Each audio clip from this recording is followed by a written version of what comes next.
مالدار لوگ توجہ کریں میری بات پر، غور کریں۔ اللہ نے مالداروں کو جو دیا ہے تو ان کی محنت کی وجہ سے نہیں دیا۔ محنت مزدور تم سے بڑھ کے کرتا ہے، اوور ٹائم لگاتا ہے۔ خدا نے نا اپنے فضل سے دیا ہے۔ میرے ایک بزرگ دوست ہیں، سادے آدمی ہیں، تو ان کی ایک بات میرے نا دل میں بیٹھ گئی۔ سادے لوگوں کی بات ہے، سادی سی۔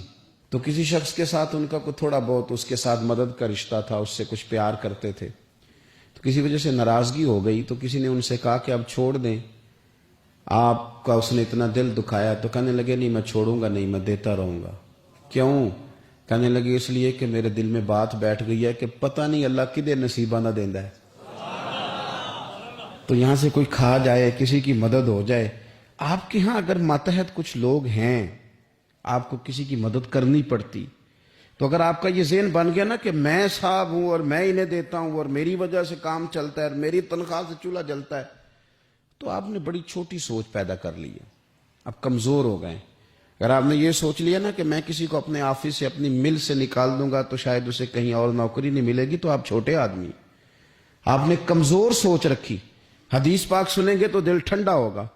اسے بھی امام بخاری نے لکھا ہے، حضرت مصعب بن سعد رضی اللہ تعالیٰ عنہ روایت کرتے ہیں کہ ایک مرتبہ نا حضرت سعد بن ابی وقاص رضی اللہ تعالیٰ عنہ کے دل میں خیال آیا۔ مالدار آدمی تھے نا حضرت سعد بن ابی وقاص اور بڑے جرنیل تھے، تو دل میں خیال آیا کہ دیکھو نا اللہ تعالیٰ نے ہمیں غریبوں پر فضیلت دے دی ہے مال و دولت کی وجہ سے۔ خیال آ جاتا ہے نا۔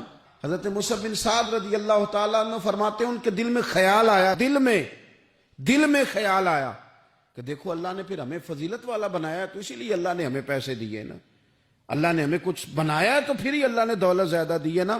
تو فرماتے ہیں نبی کریم صلی اللہ تعالی علیہ وسلم نے ان سے فرمایا یاد رکھو تمہیں نا تمہارے کمزور اور غریب لوگوں کے وسیلے کی وجہ سے روزی دی جاتی ہے۔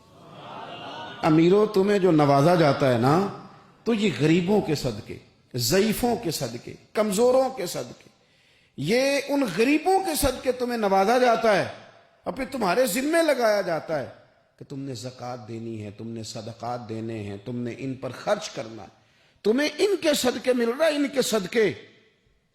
ایک سوچ یہ ہے کہ اللہ نے مجھے مال دیا ہے تو کسی وجہ سے دیا ہے، اور ایک سوچ یہ ہے کہ میری فیکٹری میں پتہ نہیں کون سا غریب لوگ ہے جس کی وجہ سے فیکٹری چل رہی ہے۔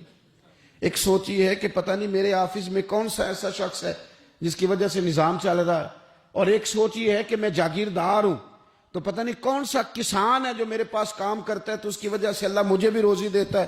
اگر یہ ذہن بن جائے، دیکھیں نا یہ کاریگر ہے اور یہ اچھا نظام چلانے والا ہے، ایڈمنسٹریٹر بہت اچھا ہے، مینیجر بڑا اچھا ہے، یہ نکل گیا تو خرابی ہوگی۔ ایک ذہن یہ ہے، اور اگر ذہن یہ بن جائے کہ یہ بندہ غریب ہے، یہ مجبور ہے، یہ تنگ دست ہے، اس کے چھوٹے چھوٹے بچے ہیں اور مجھ سے تنخواہ لے کے جاتا ہے تو اس کا کام چلتا ہے، اگر یہ چھوڑ کے چلا گیا نا تو ہو سکتا ہے جو اس کے ذریعے رزق آتا ہے وہ نہ آئے۔ اگر یہ ذہن سازی بنے تو پھر میرا خیال ہے کوئی بھی امیر آدمی کسی غریب کو رسوا نہیں کرے گا، پھر کوئی بھی کسی کے لیے اس طرح کے لفظ ادا نہیں کرے گا کہ جس کے اس کی عزت نفس مجروح ہو۔ ہم اگر یہ تھوڑا تھوڑا کر کے رویہ اپنے دلوں کے اندر پیدا کرنا شروع کر دیں اور تھوڑی تھوڑی محبت کو بڑھانے لگیں تو آہستہ آہستہ ہمیں محسوس ہوگا کہ ہم کوئی ظرف کو اونچا لے گئے ہیں، ہمارے دلوں کو اللہ نے نرم کر دیا۔